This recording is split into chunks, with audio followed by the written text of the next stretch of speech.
Diolch yn fawr. Diolch yn Dduw am gyfle arall i ddod yma i dy geisio di, dy ddoli di, gofyn i ti nerthu ni, ac i ti bresennoli dy hun yn ein plith. Ni'n gweddio felly am tywalliad ysbryd glân. Ni'n gofyn hyn oll trwy enw ac heddiant ein harglwydd Iesu Grist. Amen.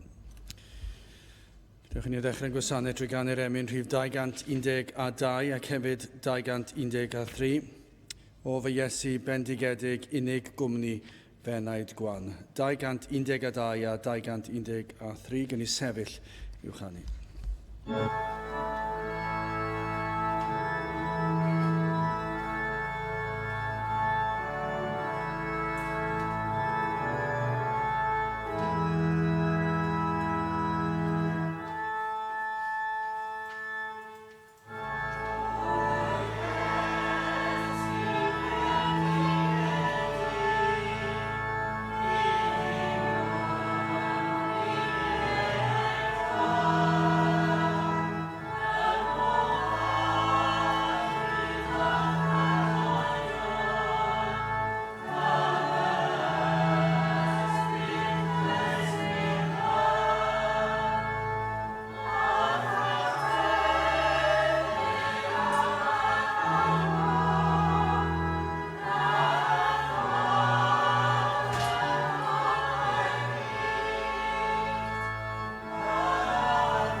Croeso'n gwasanaeth ar ôl yr oedfa fe fydd aliniaeth ysgafn drws nesaf yn y neuadd. Bydd cwrdd gweddi misol yn cael ei chynnal ar y drydydd nos Iau o'r mis, sef Rhagfyr y 19. Ond wythnos yma, nos Iau yma, fyddwn ni'n cynnal ein noson o garolau, sef Rhagfyr y 4 am hanner awr wedi 7 yma yn y capel. Felly croeso i chi ddod ac i wahodd unrhyw un i chi'n ei nabod, fydda diddordeb i ddod i'n noson o garolau. Mae'r wybodaeth ar y cerdiau, digon o'r rhain i'w cael ymlaen y capel. Fe fydd na hefyd luniaeth ysgafn ar ôl y noson o garolau. Hefyd, gobeithio fydd yn fyw ar y we ac fe fydd na gyfieithiad ar y pryd. Bydd yn hoedfa nesaf pnawn Sul am hanner awr wedi 3.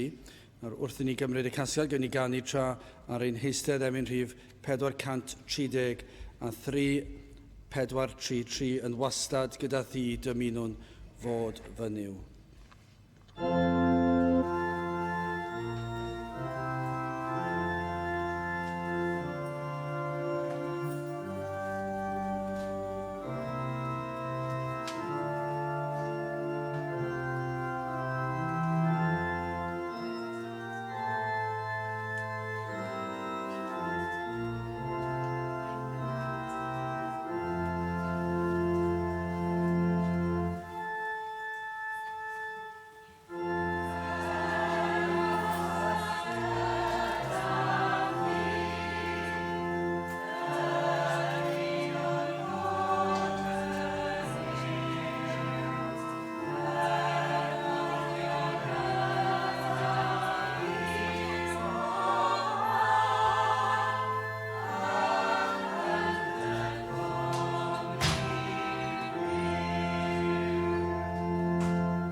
Byddai'n darlleniad o'r Efengyl yn ôl Marc, y benod gyntaf. Marc, penod 1. Ac yn dechrau'r adnod 35. Marc 1, adnod 35. Ar y bore yn blygeiniol iawn wedi iddo godi fe a aeth allan ac a aeth I le anghyfanedd ac yno y gweddiodd. Y Seimon a'r rhai oedd gydag ef a'i dilynasant ef ac wedi iddynt ei gael ef hwy a ddywedasant wrtho y mae pawb yn dygeisio di. Ac fe a ddywedodd wrthynt awn i'r trefydd nesaf fel y gallw bregethu yno hefyd canis I hynny y deithim allan. Ac yr oedd fe yn pregethu yn ei synagogau hwynt trwy holl Galilea ac yn bwrw allan gythreiliaid. A daeth ato ef un gwahan glwyfus gan ymbil ag ef a gostwng ar ei luniau iddo a dywedyd wrtho, os mynnu ti a elli fy nglanhau. A'r Iesu gan dostyrio estynodd ei law ac a gyffyrddodd ag ef ac a ddywedodd wrtho, mynaf bydd lam. Ac wedi iddo ddywedyd hynny, yma dawodd y gwahanglwyf ag ef yn ebrwydd a glanhawyd ef.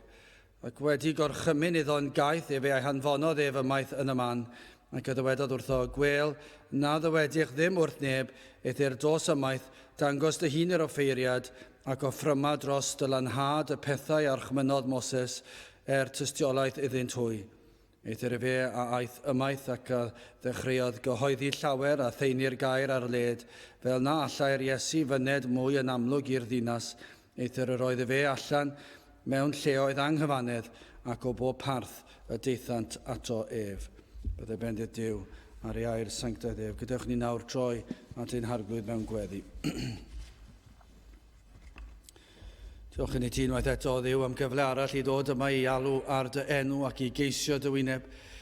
Ac o Dduw I ni yn gofyn ar ei bob yr un ohonom I fod yn ymwybodol dy fod ti yma neu'n plith. Ac wrth I ni alw ar dy enw ac wrth I ni ddod ger dy orseddfainc yn diolch mai gorseddfainc o ras yw hi ac yn diolch ein bod yn gallu dod o'th flaen gan ein bod yn dod trwy enw ac heiddiannau dy fab a'n gwaredwr yr arglwydd Iesu Grist. Ac felly o Dduw I ni yn diolch am yr hyder hwn sydd gennym ein bod yn gallu dod ein crwydro, ein methiannau, ein holl bechodau, mor aml I ni yn dy adael di lawr. Ond o Dduw I ni yn gwybod ein bod yn gallu dod yn hyderus gan unwaith yn blant I ti yna yn blant hyd dragwyddoldeb. Ac pa bynnag beth a ddywed yr un drwg wrthym, pa bynnag sybrydion y bydd yn dod i'n meddyliau I peri am heion I ddod ar ein traws. Un peth y mae dy air yn glir yn ei ddatgan. Unwaith yr ydym yn blant I ti, yna yr ydym yn saff ac yn gadwedig am dragwyddoldeb. Na all yr un sibrwd, na all yr un ymysodiad, na all unrhyw ddigwyddiad dod ar ein traws fydd yn peri ein bod yn colli yr iachawdwriaeth rhad hynna sydd i'w gael yn yr arglwydd Iesu Grist. Ac felly o Dduw, I ni yn dod yn hyderus, ac eto yn hyderus yn plygu ein plen ein pennau yn gwybod ein bod wedi dy adael di lawr. Ac o Dduw, nad yn heiddi dy sylw, nad yn heiddi gwrandawiad, I ni yn diolch ein bod yn cael gwrandawiad, y fod ti yn ein gwahoddi alw arna ti. Ac felly ni yn dod ac yn gofyn I ti, unwaith eto I faddau ni am ein methiant ac i'n helpu ni fod yr hyn dylsyn ni fod. Y bydde ti yn agosau atom ni bob yr un, yn unol a'n sefyllfa, a'n cyflwr, I ni'n gweddio, bydde ti'n agor ein llygaid I weld yr hyn sydd angen I weld. O Dduw, hyd yn oed fel dy blant, mae angen I ni weld ein cyflwr ac I weld ein crwydro, ac y bydde di yn arwain ein llwybrau i'r man honno rwy ti yn dymuno ni rhodio ar hyd di. Ac o Dduw, i'r rhai sydd yn golledig ar I ti agor ei llygaid hwy mwyn iddynt weld difrifoldeb ei sefyllfa, y byddant yn gweld ei cyflwr ac yn gweld ei hangen am waredwr, ei hangen am faddeuant, am olchiad yng ngwaed yr arglwydd Iesu Grist. Felly o Dduw, I ni yn gofyn ar ei ti, y prynhawn hwn, ar ei ti agor llygaid, ar ei ti ddangos yn glir ein cyflwr, ac i ti drigarhau unwaith eto wrthym, ar ei ti ddod ac i'n cysuro ni, ac i'n nerthu ni, ac i roi'r cryfder ar nerth I ni I fynd ymlaen ac I sefyll am dy bethau di. Felly o Dduw, ni'n cyflwyno'r oedfa i ti a'r diwrnod yn gyfan, ac yn cyflwyno'r wythnos sydd o'n blaenau ni, yn cyflwyno'n noson ni o Dduw, nos Iau, noson o garolau. Ni yn ddiolchgar i ti am yr hyn rwy ti wedi ei ganiatau ni yn dros y blynyddoedd. Ond o Dduw, ni yn gofyn am fwy na hynny. Ni'n gofyn am fwy nag i bobl i ddod, ac mor ddiolchgar ydym ni i weld pobl yn dod i'r oedfa. Ni yn gweddio Dduw am fwy ar ei ysbryd i fod ar waith, yn dod â pobl o'i tywyllwch, tuag at o leini yr efengil. Felly o Dduw, ni'n gweddio am paratoad ar gyfer y noson, y bydd y rhai sydd yn bwriadu dod, na fydd unrhyw rwystyr yn dod ar ei traws. Ac yn gweddio Dduw, y bydd na rai hyd yn oed sydd heb ystyried dod, y bydd na rhywbeth fydd yn dod ar ei traws, fydd yn peri iddynt ystyried y pethau hyn, ac y byddant yma nos Iau. Ac yna o Dduw, y bydd ysbryd ar waith yn rymus ac yn gweithio yng nghalonnau.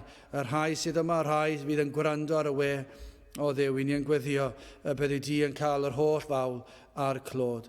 Felly o Dduw, nertha ni nawr bendithiau'n hamser, bydd yma yn ein plith. Ni'n gofyn hyn oll trwy enw ac heiddiant ein harglwydd Iesu Grist. Amen.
Dych chi'n ganu emyn rhyw 305.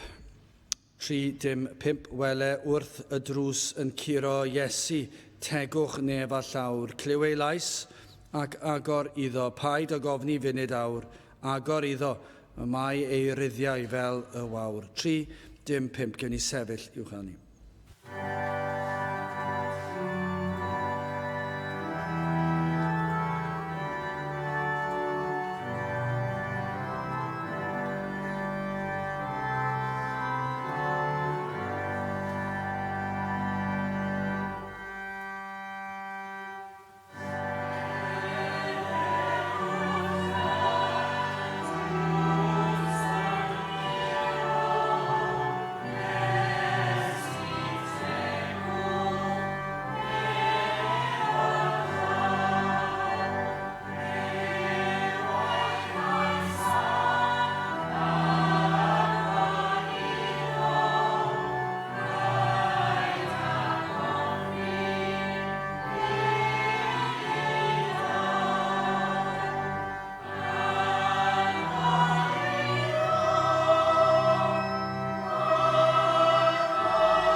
Byddaf yn testyn o'r efengil yn ôl Marc, y benod gyntaf ac adnod 41. Marc, penod 1, adnod 41. A'r Iesu gan dostyrio a estynodd ei law ac y gyffyrddodd ag ef ac y ddywedodd wrtho, mynaf bydd lan. O'n blaenau, ni'n gweld adroddiad arall o wyrth yr arglwydd Iesu Grist. Disgrifiad arall o ddigwyddiad sydd yn ategu ei deitl o ddiwdod. Ac unwaith eto, ni'n cael ein hatgoffa bob tro ni'n darllen gwyrth. Efallai bod chi'n ystyried y pethau hyn am y byd i ni'n byw ynddi a'r tywyllwch y byd i ni'n byw ynddi.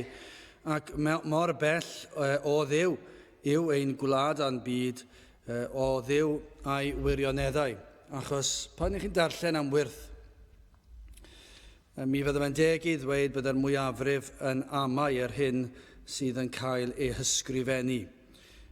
Faint byddai yn credu yr union eiriau y byddai o'n blaenau ni? Faint ohonoch chi fyddai yn credu y geiriau sydd o'n blaenau ni? Wrth i ni ddarllen am y wyrth yma, faint ohonoch chi oedd yn credu y wyrth yna gair am air? Faint oedd yn credu bod yr holl ddigwyddiadau sy'n cael ei hadrodd fan hyn wedi digwydd fel ac y mae'n cael ei ddisgrifio. Nid llawer yn y wlad yma fydda'n credu hynny bellach. Mi fydda'n rhyw ymgais i esbonio'r digwyddiad efallai, petai nhw'n garedig, fydda llawer yn dweud mae rhyw stori yw'r Beibl yn gyfan gwbl. Mae nid adroddiad hanesyddol o gwbl ac nad oedd unrhyw bosibilrwydd bod y fath ddigwyddiad wedi digwydd ac mae dros y blynyddoedd bod yr straeon yma wedi dod ynghyd ac rhywsyd neu gilydd mae gyda chi stori am ryw wyrth fan hyn. Sut maen nhw'n dod at hynny, dwi ddim yn gwybod pa mae yn ddogfen hanesyddol. Mae yn ddogfen sydd wedi cael ei brofi gan archeolegwyr ac yn y blaen, dyma i chi llyfr hanesyddol sydd yn gwbl ddibynadwy. Ac felly dwi ddim yn lyfr fel i chi meddwl am chwedlau, lle mae yna rhyw stori wedi cael ei adrodd ac maen nhw'n dweud oedd ei plant ac maen nhw'n dweud oedd ei plant ac yna. Dros y blynyddoedd mae wedi blodeio rhywfaint a mae gyda chi rhyw stori wirthiol fel bydden nhw'n dweud. Mae yna rhyw hyd a lledrith yna, mae yna rhywbeth anhygol wedi digwydd. Ac felly gyda chwedlau. Ond nid felly gyda gair Duw, nid chwedl yw gair Duw, mae hon yn ddogfen hanesyddol. Ac eto, faint bydde yn ceisio esbonio'r digwyddiad fel rhyw chwedl. Efallai bydde yna rai yn dod â rhyw ddamcaniaeth am sut gall fod wedi ymddangos fel gwyrth, ond nid gwyrth go iawn oedd hi. Ac felly bydde nhw'n dadlau na dyna beth bydde'r pobl sydd yn honni bod nhw'n wybodusion yn y colegau a'r ysgolion ac mi fydden nhw'n dweud, wel, efallai bod na ryw achlysur tebyg ac roedd y dyn yn edrych yn reit sal ac yn ddim yn iawn ac falle oedd na rhywbeth ar ei groenau ac yn y blaen ac felly bydden nhw'n dweud bod na rhyw neges bach fan hyn bod Iesu Grist wedi bod yn fodlon dod yn agos at fe, felly meddwl am y trydydd byd ac bod eisiau ni helpu pobl, felly rhywbeth felly dwi ddim yn gwybod, sa i wedi clywed rhyw ddamcaniaeth felly, ond dyna math o ddamcaniaeth bydden ni'n dychmygu ambell i gapel, ambell i bregethwr, yn trial esbonio'r elfen wirthiol i ffwrdd a trial dweud mae'r wirth oedd bod Iesu Grist wedi mynd yn agos at rhywun oedd yn sal, a doedd ddim wedi wir mynd yn agos, sicr wedi gyffwrdd ag neu bydde wedi mynd yn sal ac yn y blaen. A bydden nhw'n rhoi rhyw esboniad cyfleus iawn mwyn gallu ymdopi gyda'r peth yn eu pennau nhw, achos dwi wedi meddwl am wyrth, dwi ddim yn naturiol i ni. Ac felly bydden nhw'n trial esbonio popeth. Mae rhaid cael esboniad rhesymegol ein bod ein ymenydd pitw bach ni'n gallu deall. Nad ni'n ddigon podlon edrych ar yr holl fydysawd a ddim deall dim byd am y bydysawd go iawn. Ni'n deall mymryn bach am y bydysawd, ond ni'n fodlon dweud ydyn ni ddim yn deall dim byd am yr holl fydysawd, ond eto i gyd, pan mae'n dod â disgrifiad fan hyn yng ngair Duw bod gwyrth wedi digwydd, mae'n rhaid i ddyn am ryw reswm wadu'r peth. Achos dydyn ni ddim yn ei ddeall. Ac maen nhw'n trio dod â rhyw foeseg allan, rhyw wers foesol, allan o'r holl adroddiad. Nid wers foesol sydd fan hyn. Beth sydd fan hyn yw gwyrth. Ac os na unrhyw wers yna, mae yna wers fan hyn am ddiwdod Crist ac am iachawdwriaeth gallech chi ddadle. Ond nid rhyw foesau fan hyn am beth dylsyn ni fod yn neud yn helpu pobl ac yn y blaen.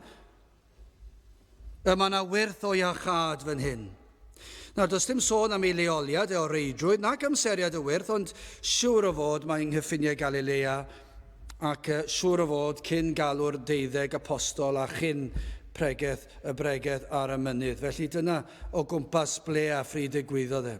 Ond un beth i ni yn gwybod.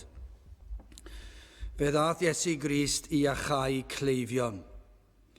Cleifion corfforol, ond hefyd cleifion ysbrydol. Dyma oedd pwrpas Crist yn dod.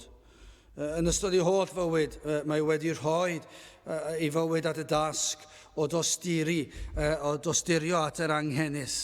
Ac i chi'n gweld, does dim ots beth yr afiechyd, pa genedl, pa statws. I ni'n gallu dysgu'r gwersi hynny, mae reina ar yr ochr rhywle allech chi ddweud. Does dim ots beth oedd y salwch, dim ots pa iaith oedd y pobl yn siarad, does dim ots pa genedl yn dod. Di'r pethau yna ddim yn bwysig. Nid yna yw'r neges fan hyn, ond i Grist oedd unrhyw un yr oedd yn dangos tosturi tuag at pob math o bobl. Wel, yn gyntaf, hoffwn ni edrych ar y dyn trienus yma, ac yna at y gwaredwr tosturiol ac at y gwaredwr nerthol. Wel, yn gyntaf, yr un trienus sydd yn y disgrifiad o'r digwyddiad rhyfeddol yma. Un peth ni'n gwybod, mi roedd y dyn yma'n reit sal. Mi roedd e'n sal iawn. Yn ddifrifol felly. Roedd e'n dioddef o salwch angheuol. Nawr, i ni ddim yn gwybod pa mor wael oedd ar y pryd. Dydy ddim yn cael y manylion yna i gyd, sut oedd e'n teimlo ar yr eiliad honno, ond mi fydde fe wedi bod yn sal, yn reit sal. Ond un peth ni yn gwybod, i ni'n darllen ar y ffaith bod yr gwahanglwyf yma wedi ymbilio.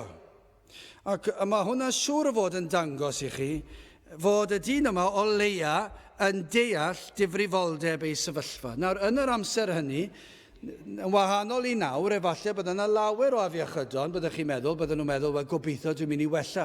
Erbyn hyn, i ni'n gwybod, mae'r doctoriad yn gallu rhoi rhyw amcan i ni'n gallu dweud am ddifrifoldeb, ac yn gallu dweud beth yw'r disgwyliadau. Wel, yn y dyddiau hynny, efallai bydden nhw ddim yn siŵr iawn am y disgwyliadau o'r hyn oedd i ddod o'r afiechyd. Ond yn yr achos yma, mi fydde fe'n weddol siŵr. Mi fydde fe'n reit sicr o'i bethau.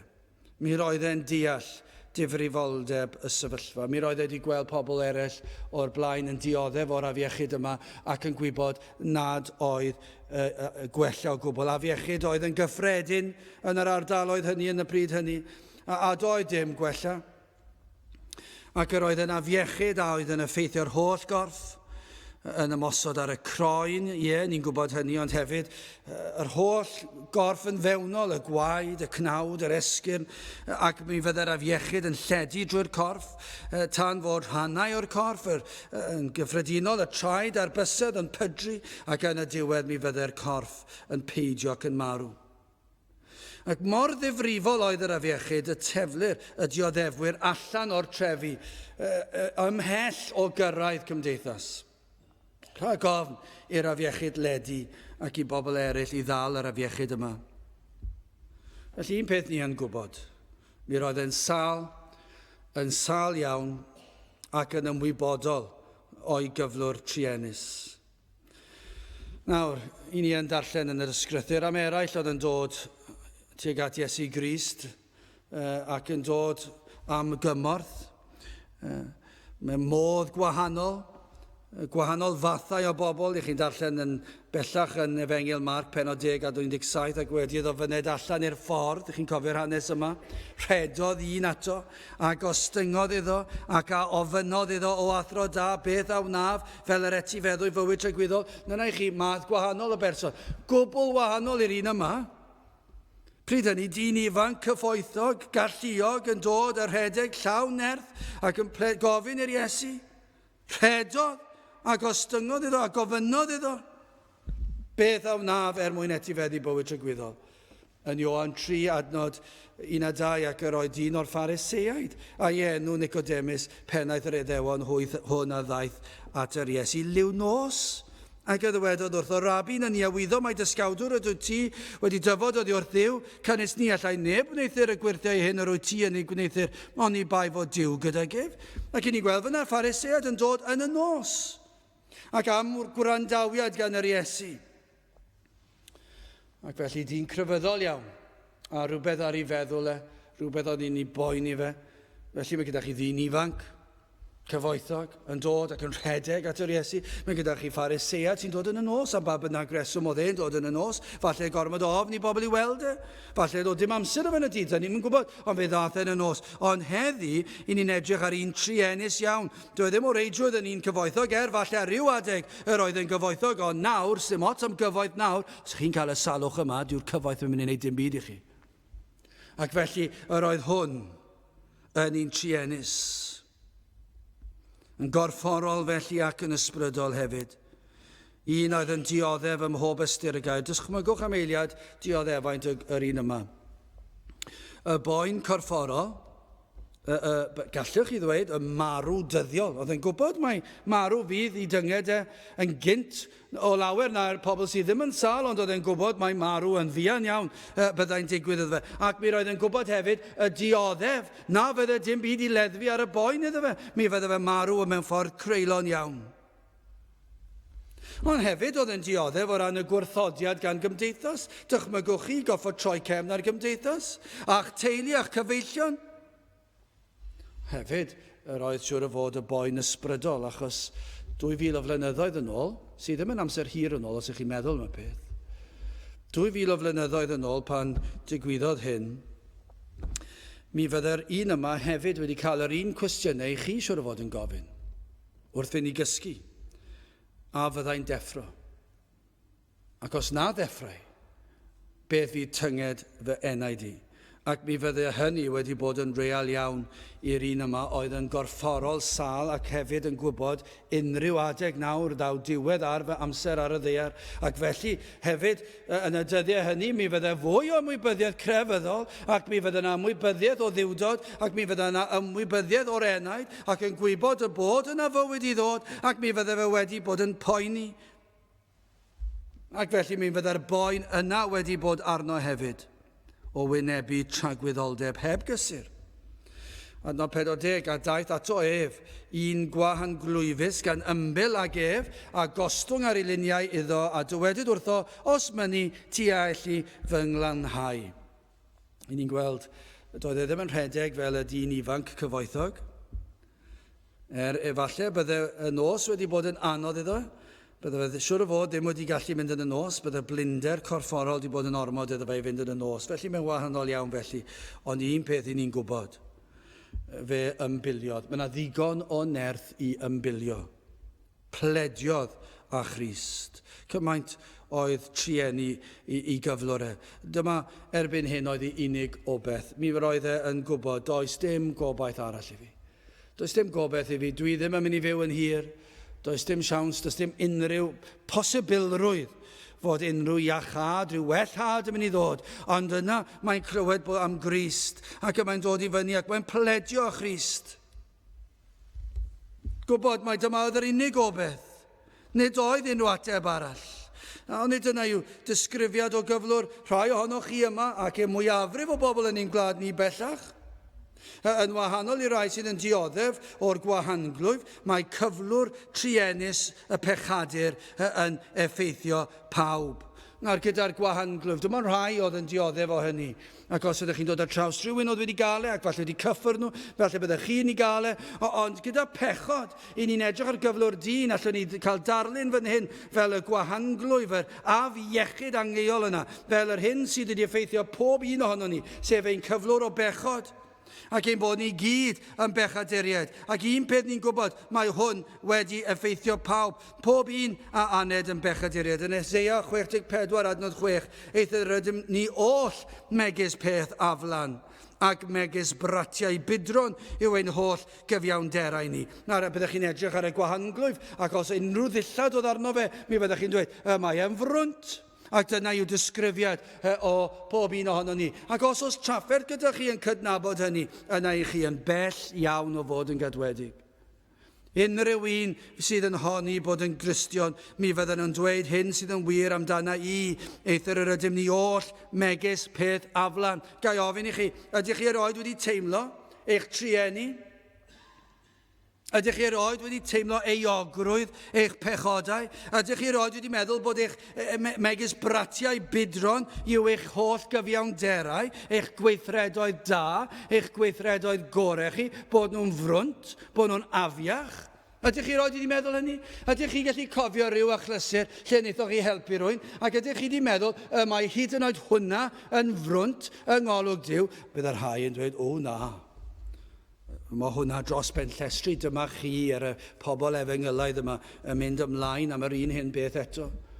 A mi fyddech chi'n ffeindio fe'n anodd i fedru cydnabod y fath beth. Mae yr un mor ffôl a gwahanglwyf yn dweud, does dim byd yn bod yna fi. A falle wedi colli ambell i fus. A falle ar y croen yn pydru, a'r drewdod yn dod o'n a mi fydde fe'n cerdded mewn i'r pentre beth. Pam i chi ddim eisiau siarad â fi? Dwi'n iawn, dwi'n lan, beth sy'n bod yna fi? A bydde fe pryn yn gallu cerdded. Dyna pa mor ffôl yw hwn, lle mae yna rai o'n chi'n dweud bod eich gweithredoedd da chi yn dda. Ac na fedrwch chi cydnabod gydag Eseia yr ydym ni oll megis peth aflan. I ni'n waith o gyflwr na'r gwahanglwyf, y mae'n pechod ni yn effeithio bob un rhan ohonom ni, ein calonau, ein ewyllus ni, ein cydwybod ni. Mae pechod yn effeithio cydwybod ein deall ni. Dyma'n ddiddorol, mae pechod yn effeithio ein deallusrwydd ni.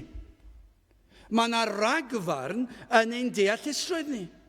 Mae hyd yn oed pethau chi'n dysgu wedi cael ei effeithio gan bechod i chi'n gwrthod y gwir. Chi'n gwrthod cydnabod y gwir ac i chi wastad yn gogwyddo tuag at yr hyn sydd ddim yn wir os yw yn eich siwtio chi, ac felly mae'ch deallusrwydd chi wedi ei lygru ac yn llawn pechod. Mae eich rhesymeg chi wedi ei effeithio. Mae hwnna yn sicr o beth. Mae eich rhesymu chi wedi effeithio gan bechod. Mae hwnna'n amlwg na gyd sydd eisiau chi wneud yw i ddarllen y papurau newydd, i wrando ar y newyddion. Bob dydd mae yna ryw newyddiadurwr wedi darganfod am ryw wleidydd neu rhywun pwysig neu rhywun dylse wybod yn well sydd wedi gwneud rhyw benderfyniad anoeth.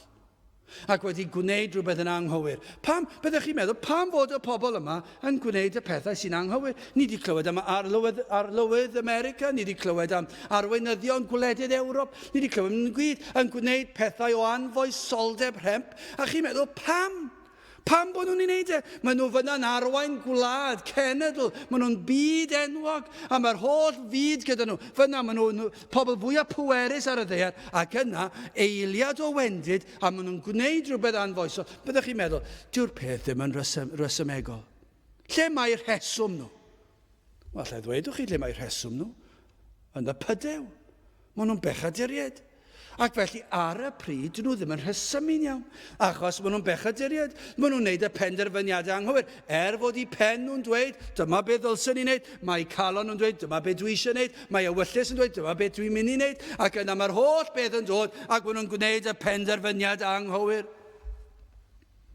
Mae'n cof ni wedi ei lygru gan bechod.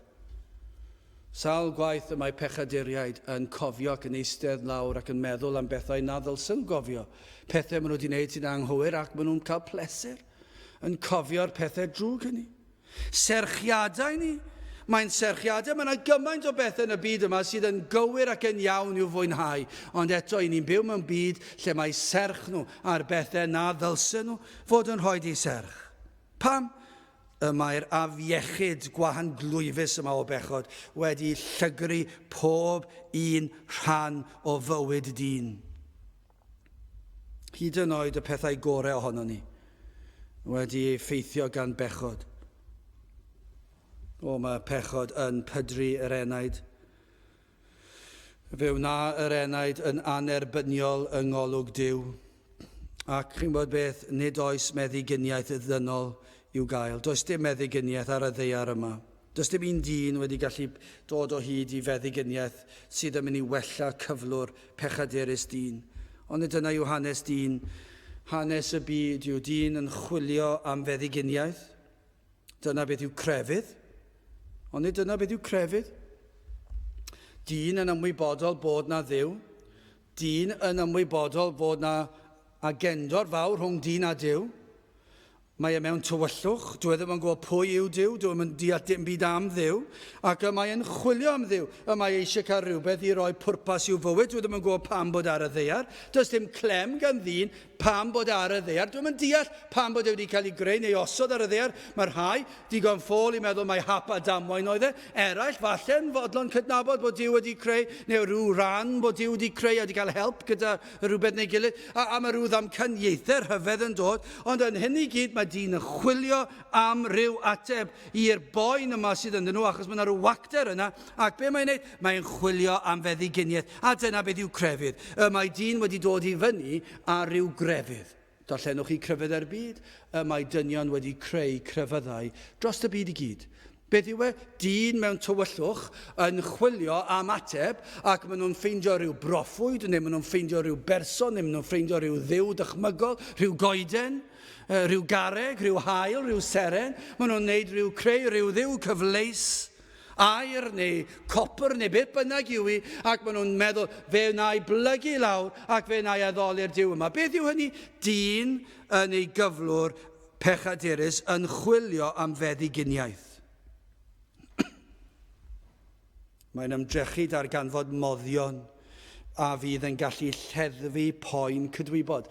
Sawl un yn y byd yma, os byddwch chi'n rhoi rhyw arolwg allan i ffeindio mas am bobl sydd wedi chwilio am foddion sydd yn mynd i leddfu ar y cydwybod. Pob un yn euog o hyn. Maen nhw'n chwilio am rhywbeth, crefyddau, yn lleddfu y cydwybod am gyfnod. Rhywbeth gall ddod ac esmwythtra i bigiadau'r cof. Rhywbeth sydd yn mynd i helpu pan dwi'n eistedd lawr yn gorwedd ac yn mynd i gysgu a mae'r cof yn dod nôl a mae'n pigo'r cydwybod ac dwi'n brifo ac mae'n boenus a dwi ddim yn teimlo'n gysurus ac mae'r heddwch wedi diflannu ac felly maen nhw'n chwilio am rhywbeth i leddfu arno fe. Sut chwilio am rhywbeth gall leihau effeithiau tymer a chwant efallai. Falle bod ambell i ddyn yn meddwl sut fedrai reoli fy nhymer i, sut fedrai lleihau ar y chwant yma. Ac be maen nhw'n neud? Maen nhw'n chwilio am ryw foddion, a mae'r rhai yn chwilio amdano fe mewn crefydd, eraill, hunan ddisgyblaeth. Rhai pobl yn meddwl bod nhw'n hunan ddisgyblaeth yn bwysig, ac yr elfen yma felly chi'n gweld pobl yn dweud fe ddeffrau un gydnar yn y bore am 6. Fe hai mas i gerdded am 7 neu redeg am 7, neu redeg rhwng y parc am awrfach. Fe ddoi nôl fe gael gawod i fod yn lan. Fe na'n siŵr mod i cael brecwast iach a maen nhw'n ddisgybledig. Ac mae yna rhyw drefn i'r dydd. Maen nhw'n mynd i'r gwaith a maen nhw'n gweithio'n galed. Ac maen nhw'n ddisgybledig yn ei gwaith. Maen nhw'n gwneud popeth fel ag sy'n dod nôl o'r gwaith. Maen nhw'n mynd allan, pryd iawn o fwyd, mynd allan i redeg to, mynd i'r gampa. A maen nhw'n gwneud yr holl bethau yma. Maen nhw'n ddisgybledig. Ond dwi ddim yn lleddfu'r gydwybod. Dwi ddim yn llenwi'r gwacter yna sydd yn y bywyd. Ac felly maen nhw'n llenwi'r bywyd a mwy o bethau. Maen nhw eisiau mwy o bethau, felly chwaraeo, neu be byddai cerddoriaeth, ac maen nhw'n mynd lawr i'r neuadd Dewi Sant, neu canolfan y millennium. Maen nhw'n edrych ymlaen, a maen nhw'n llenwi hyn gyda pethau cymdeithasol. Maen nhw'n cwrdd â phobl. Mae'r Cymru'n dda'n hyn yn dydyn, corau. Dwlu ar y corau, dwi'n mwynhau clywed nhw. Ond y piti mawr yw pan maen nhw'n defnyddio fe am y rheswm anghywir. A mae'r beth yw llenwi bywyd, mae rhaid llenwi fe gyda pethau da. Pam? Achos mae rhaid i fi, dwi ddim eisiau peidio wneud ym byd, achos o'r eiliad dwi ddim yn wneud ym byd, mae'r cydwybod yn brifo, maen nhw'n chwilio am bethau, ac felly mae'r rhai pobl yn mynd i weithredoedd da, sut fedra i helpu fy nghymdogion, ac yn mynd o gwmpas y tai, chi eisiau help, chi eisiau hwn, chi eisiau llall, mae'r un i gyd yn bethau da, ond dyn nhw ddim yn helpu'r enaid. Maen nhw'n ffordd o chwilio am foddion i fe helpu fi. Sut fedra i wella fi na'n perer undodau, gweddiau? Mae fel rhywun yn cymryd tablet ar gyfer cur pen. Efallai bod e'n lleddfu'r boen am tua awr fach. Ond ydy hwnna'n wir? So os cur pen gwael dych chi. Chi'n cymryd tablet fach a mae'n lleddfu fe am awr fach, ond os ych chi ddim cweit yn iawn, mae'r pentos yn dod yn ôl. Be mae'n neud? Dwi'n just lleddfu'r boen am gyfnod. Chymod, dyna fel mae rhai pobl yn byw a mwyafrif yn byw. Maen nhw'n llenwi bywydau gyda'r moddion yma sydd yn meddwl ei fod yn mynd i leddfu'r boen. Ac mae yn lleddfu'r boen am awr. Nos Sadwrn, nos Wener, neu pa bynnag noson mae pobl yn mynd allan. Pa noson mae rhai o'r ifanc yn mynd allan? Siwr o fod nos Wener, nos Sadwrn. Rhai yn y colegau, falle nos Fercher neu nos Iau, falle nos Wener, a maen nhw'n mynd allan i'r dre. Ac maen nhw'n lleddfu, mae'n wych, maen nhw'n gweithio, mae'n lleddfu'r boen am awr fach. Pentos yn y bore, ond maen nhw wedi llenwi'r noson hynny gyda rhyw bleser sydd yn lleddfu'r cydwybod. Maen nhw wedi mwynhau eu hunan, ond mae'r boen yn gweithio nos Wener, nos Sadwrn wedyn ni. Bore di llun mewn waith, mae'r eogrwydd wedi pentyrru. Mae fel mynydd o eogrwydd, ac maen nhw wedi lleddfu'r boen am gyfnod, ond mae'r mwy o bentwr eogrwydd, achos na'r wythnos arall o bechod wedi bod. A dyn nhw ddim yn gallu delio gyda ege. Mae'r boen yn cynyddu. Dyw'r tablet cur pen ddim wedi gweithio. A fydd e byth yn gweithio. Dyw'r pethau chi'n mynd i wneud sydd yn mynd i leddfu ar eich cydwybod chi ddim yn mynd i weithio. Dyw'r pleserau ddim yn mynd i weithio. Dydy gweithio'n galed ddim yn mynd i weithio. Dydy crefydd ddim yn mynd i weithio. Dydy crefydd efengylau ddim yn mynd i weithio. Dydy crefydd Cristnogol ddim yn mynd i weithio. Does dim byd felly mynd i weithio os mae meddyginiaeth dynol yw hi. Os mae rhywbeth i chi wedi greu sydd yn mynd i leddfu ar y boen, fydd y boen yn cynyddu. Falle bod yna rybydd yma i rai, hynny yw fe ddath y gwahanglwyf at Grist ac bod angen dod at Grist. Chyma be, mae yna rai yn eistedd ac aros i Grist i ddod atyn nhw. Ac mae yna adegau lle mae Crist yn agosau ac yn ddiwynyddol. Felly dyna beth sy'n wastad yn digwydd yw mae'r ysbryd glân yn agosau atyn ni ac mae Crist yn agosau atyn ni. A wrth gwrs, ond o ran yr hyn i ni yn ei wneud, mae yna rai yn meddwl fe eisteddau un ôl. A yn anffodus, mae yna ddigon o ddiwynyddiaeth yn eu pennau nhw i fedru dweud hyn, achos byddai'r llawer ddim yn gwybod dim byd i dweud hyn, ond mae yna ddigon yna i gallu dweud fe rosau i nes bod sofraniaeth Duw yn gweithio. Os nad ydy Duw eisiau fachub i, yna dweud yn mynd i, ac felly na i ddim ceisio fe. Dyna beth mae rhai'n dweud. Ac maen nhw'n eistedd ac aros. Os fyddai'n gwella, wel fe ddigwyddith rhywbryd.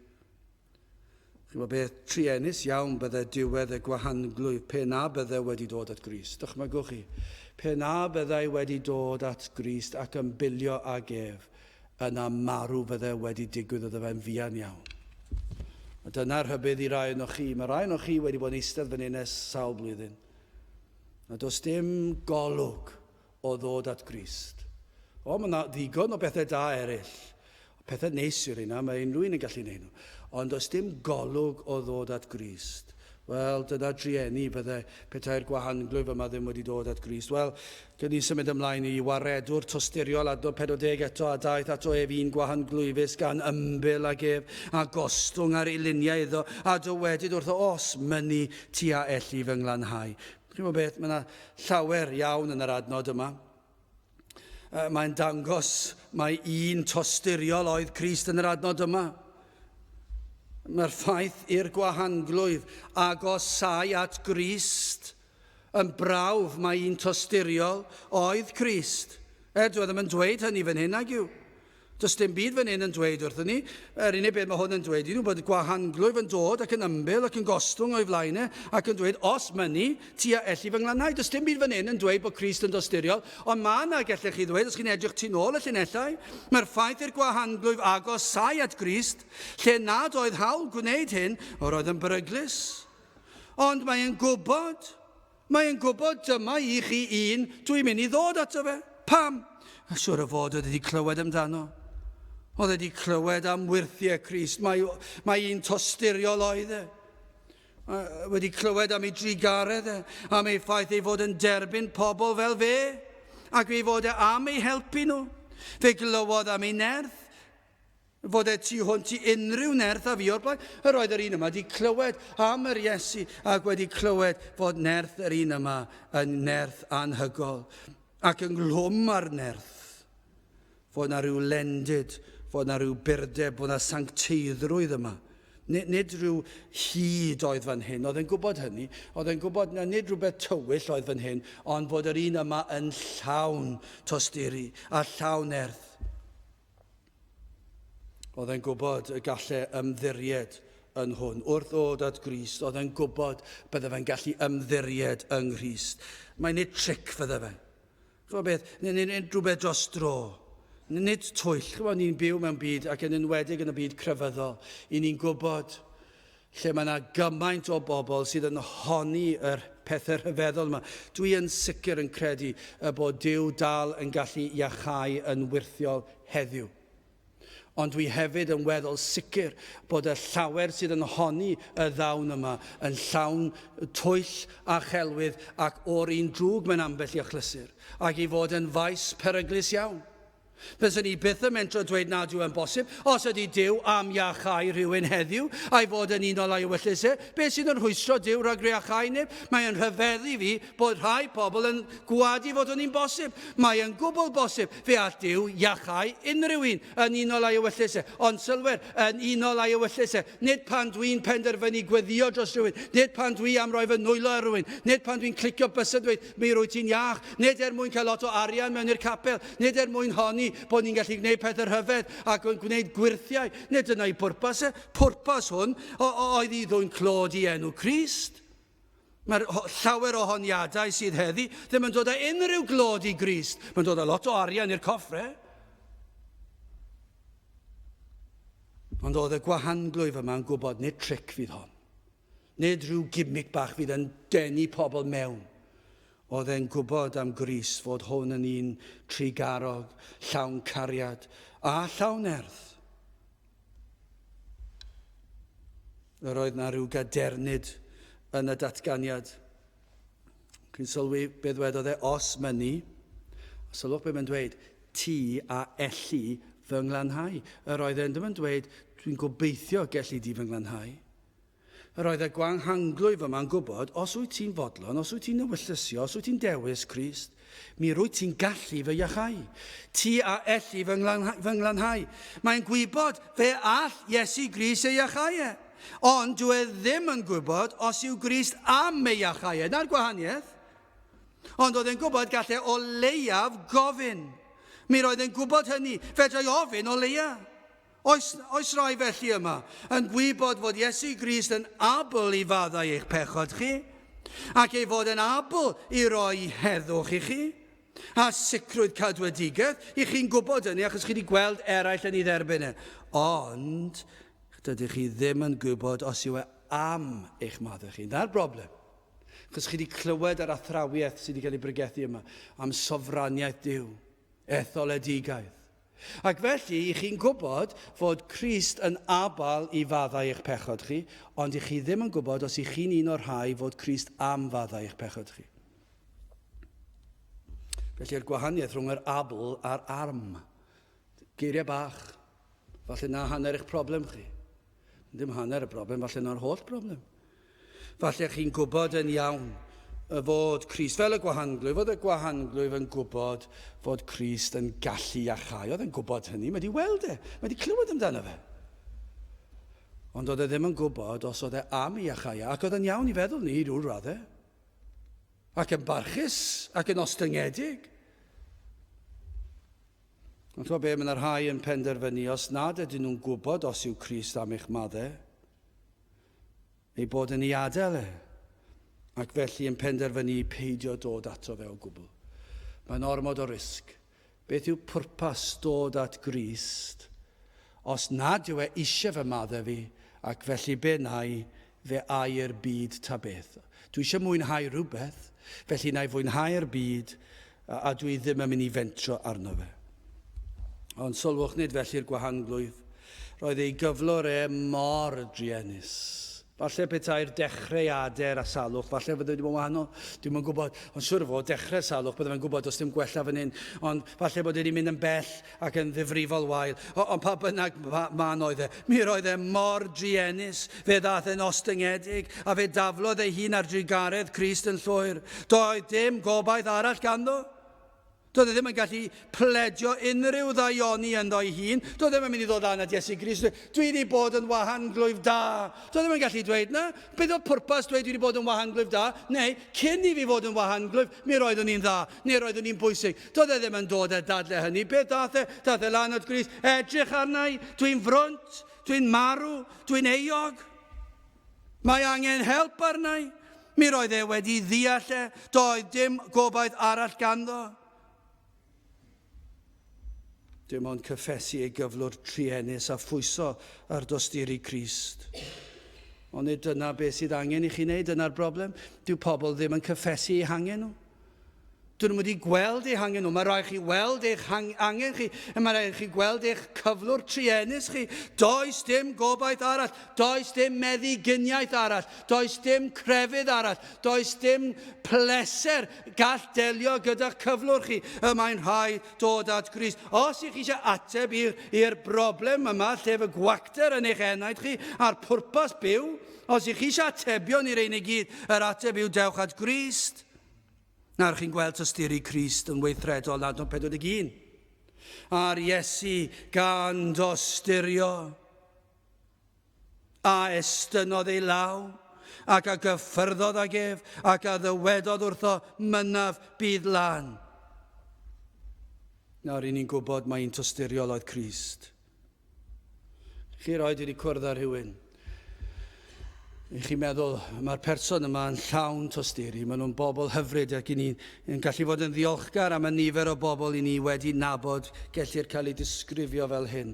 Pobl pan i chi'n siarad yn nhw, chi'n poeni am rhywbeth, chi'n siarad yn nhw a chi'n gweld maen nhw'n gwrando pob un gair i chi'n ei ddweud. Dyn nhw ddim yn meddwl am rhywbeth arall, dyn nhw ddim yn breuddwydio, dyn nhw ddim yn newid y pwnc. Maen nhw wedi gwrando, maen nhw wedi cydymdeimlo. Mae bron iawn, maen nhw'n brifo gyda chi ac maen nhw eisiau helpu chi ac mae'r holl berson o bron iawn i chi'n teimlo yn llawn tosturi. Chi'n gweld, mae'n nid concern mwyn edrych yn dda yw e. Mae'n wir teimlo drosto chi. Ac mae yna rai felly yn does na. Dim llawer falle, ond mae yna rai sydd yn rhoi ei hun, nid mwyn clod iddyn nhw hunan, ond erich mwyn chi. Maen nhw'n neud e heb i neb wybod. Maen nhw'n helpu chi heb i neb glywed am y peth. A chi'n gwybod, dyna chi bobl. Chi'n gwybod beth? Dyn nhw ddim byd tebyg i Grist.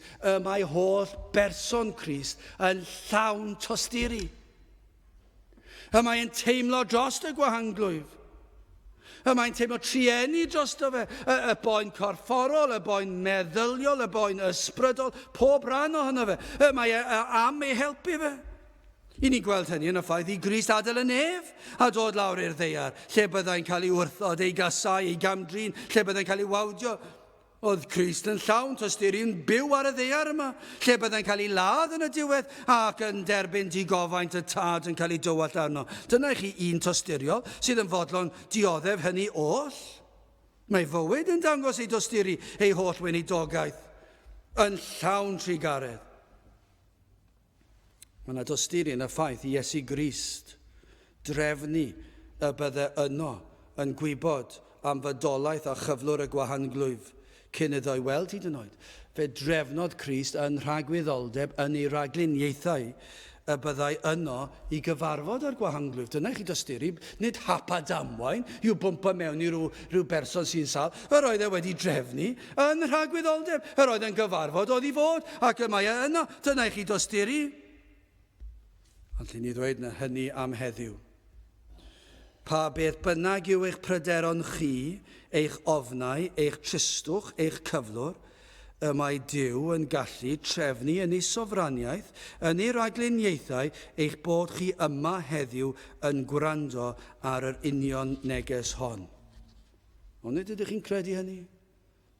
Yr union neges efallai sydd i hangen ar gyfer chi. Fe allai fod. Fe allai fod rhywun yn gwrando ar y neges yma yn y byd, falle ar y we, ac wedi bod yn darllen am wahanglwyf, ac falle am eiliad wedi teimlo fy mod i fel gwahanglwyf y hun yn fy mhechod, ac wedi gweithio fy mas i hun heb i neb i ddweud iddo fe, ac yna mae'n dod ac yn gwrando ar y we, ac mae'r neges am y gwahanglwyf. Ond ydych chi'n credu fod hwnna'n bosib? Nid lwc yw hwnna. Rhagluniaeth Duw yn trefnu yr cyfarfod yma. Fe all drefnu digwyddiadau eich bod yn gwrando ar yr union neges. Y menisoedd efallai, blynyddoedd o nawr. ac eich chi'n gwrando ar yr union neges sydd ei hangen arnoch chi. Beth yw hynny? Ond nid yw yr un peth a Iesu Grist yn estyn ei law at y trienis fel hyn? Neu falle bod Crist yn estyn ei law allan atoch chi? Fan hyn, yn yr adroddiad yma, mae Crist yn estyn ei law ac yn cyffwrdd y gwahanglwyf. Ni fydde arweinwyr crefyddol y wlad wedi mentro cyffwrdd gwahanglwyf.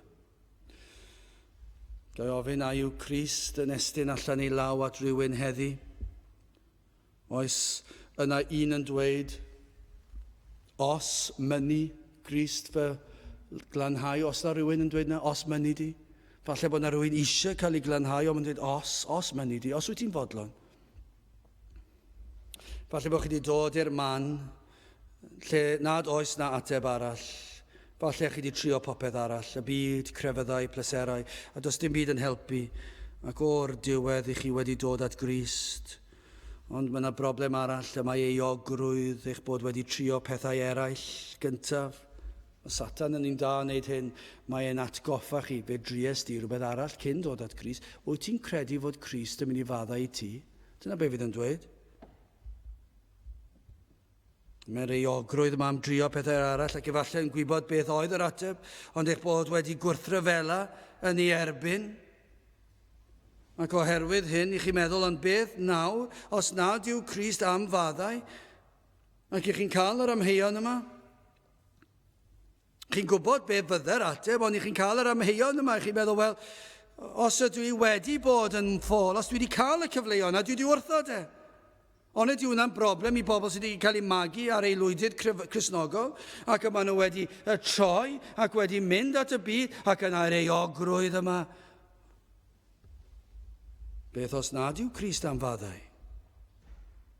Ac felly eich bod yn dweud os mynnu. Ond sylwch ar yr adnodau yma. Os mynnu. A beth yw'r ateb cyferbyniol mae Crist yn rhoi? Os mynnu mynaf. Dyna fe. Dyna be sy'n darllenwch i'r adnod. Chi'n gweld, mae'r gwahanglwyf yn dweud os mynnu, ac yr ateb sydd yn mynd gyda'r cwestiwn, os mynnu mynaf mae Crist yn dweud. Dyna yw tysturi Crist. Mae e am faddau, mae e am glanhau, y gweithaf o bechaduriaid, y mae Crist yn mynnu maddau a glanhau. Dyna'r ateb gafodd y gwahanglwyf. Yr oedd y gwahanglwyf yn llawn ofnau a phryderon ac amheuon, ac yn meddwl, dyma fy unig obaith. Ond dyna beth oedd yn bwysig, oedd yn gwybod, hon yw fy unig obaith. Dyna lle mae rhaid i chi ddod, i chi wedi dod yn gwybod, does dim ateb arall. Dim lle i falchder, dim lle i'r hunan, dim lle i grefydd, dim o hynny. Mae rhaid chi ddod yn waglaw ger bron Crist ac yn dweud, dwi ddim yn dod ag unrhyw ddaioni fi fy hun. Dwi'n dod yn fy nghyflwr trienis o bechod. Ac dwi'n dweud, os mynnu, a'r ateb gewch chi yw mynaf. Mae Crist am eich maddau chi. Adnod, yr penod olaf yn sydyn i orffen, mae e'n waredwr nerthol. Ond un peth yw i Iesu Grist eisiau iachau, ond peth arall yw, a yw e'n gallu iachau? Wel, i ni'n gallu gweld yn glir fan hyn. Y gwahanglwyf yn gwybod ei fod yn gallu. Yr oedd wedi clywed amdano, achos mae e'n dweud ti elli fy nglanhau. Mae'n gwybod bod e'n gallu. Ac felly ni'n gweld yr ymateb fel y disgwylio ni. Mae e'n dweud ti a elli fy nglanhau, be mae Crist yn dweud i fynd gyda hynny byd lan.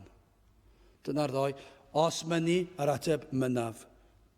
Ti a elli fy nglanhau byd lan. Dyna'r geiriau, maen nhw'n syml iawn. Does dim eisiau mynd mewn i rhyw fanylder nad sydd yno, mae'n syml.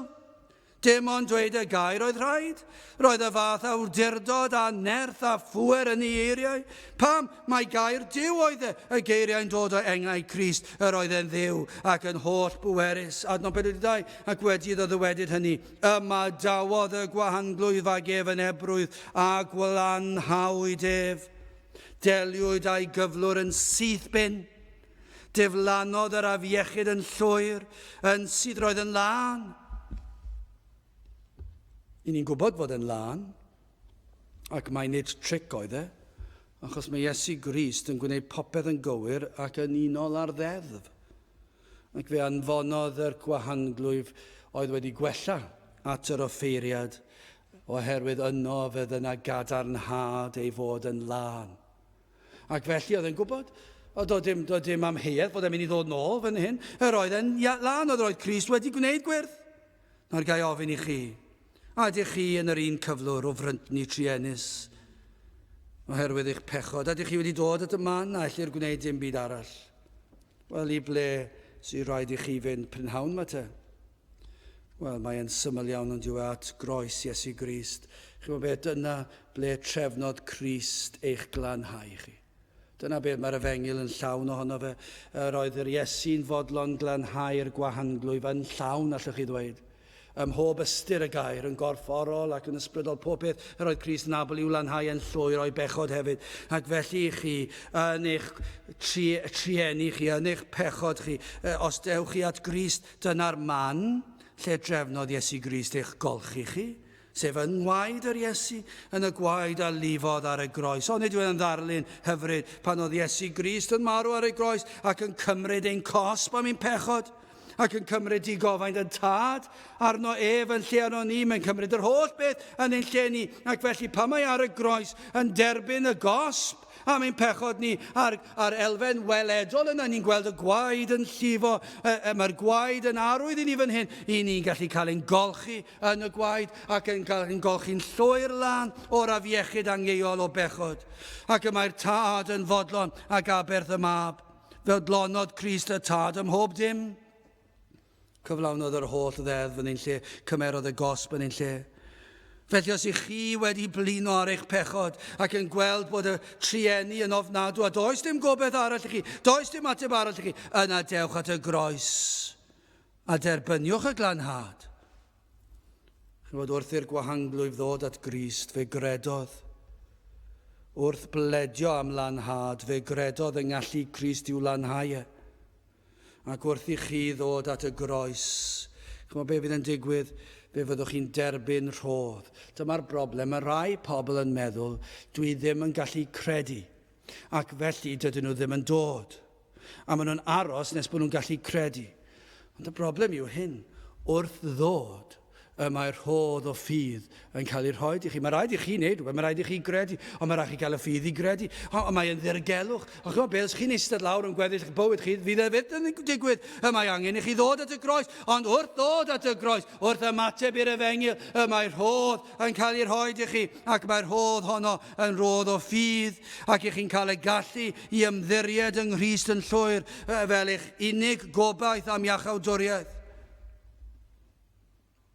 Mae rhywsut mewn ffordd ddirgel iawn. Fe byddwch yn gallu ymddiried yn yr Iesu i gadw eich enaid am holl dragwyddoldeb.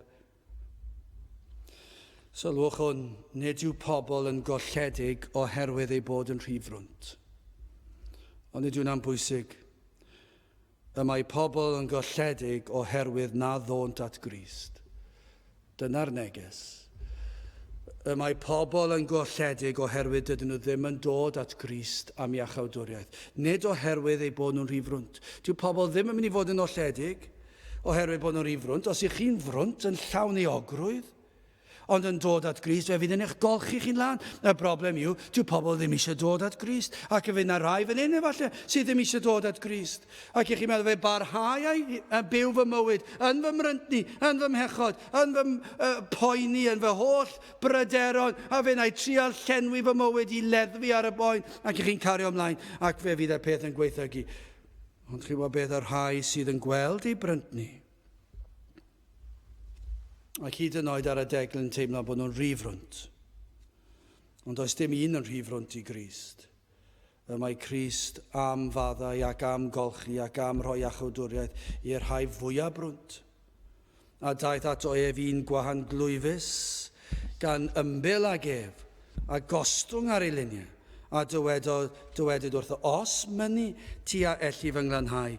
A'r ateb yw, yr Iesu gan dostyrio ystynnodd ei law ac a gyffyrddodd ag ef ac a ddywedodd wrtho, mynaf bydd lan. Os dewch chi at Grist, os dewch chi fentro arno, dyma chi'r emyn fod ni'n cael ei meneiliad o fe enaid gwel a ddasrwydd y person rhyfedd hwn. Dy fywyd mentra arno ac arno rhod y bwn. Mae'n ddyn i gyd ymdeimlo a'r holl wendidau i gyd. Mae'n dduw i gario'r orsedd a'r ddiafol cnawd a byd. A wnewch chi fentro ar Grist. Achos os newch chi ddod at Grist, yr ateb bydd mynaf, bydd lan. Gadewch i ni weddio. O Dduw, i ni yn diolch i ti am dy drigaredd, i ni'n diolch am dy fab, yr arglwydd Iesu Grist, ac am ei dosturi, ac am ei nerth, ei fod yn gallu glanhau y rhai fwyaf eog, y rhai fwyaf brwnt, ac yn gallu rhoi y sicrwydd o faddeuant pechodau. O, felly o Dduw, i ni'n gweddio ar ei ddysbryd fod ar waith heddiw, ac y byddu di yn cael yr holl fawl a'r clo. Teir di'n plith, i ni'n gofyn hyn oll trwy enw ac eiddiant yn harglwydd Iesu Grist. Amen. Wel, gadewch i ni ganu'r emyn yna, rhif 169. 169 o am gael ffydd i edrych gyda'r angylion fri. 169 gan i sefyll i'w chanu.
Nawr bydde di ras i'r harglwydd Iesu Grist a chariad Duw a chymdeithas yr Ysbryd Glân fod gyda chwi o hyd byth.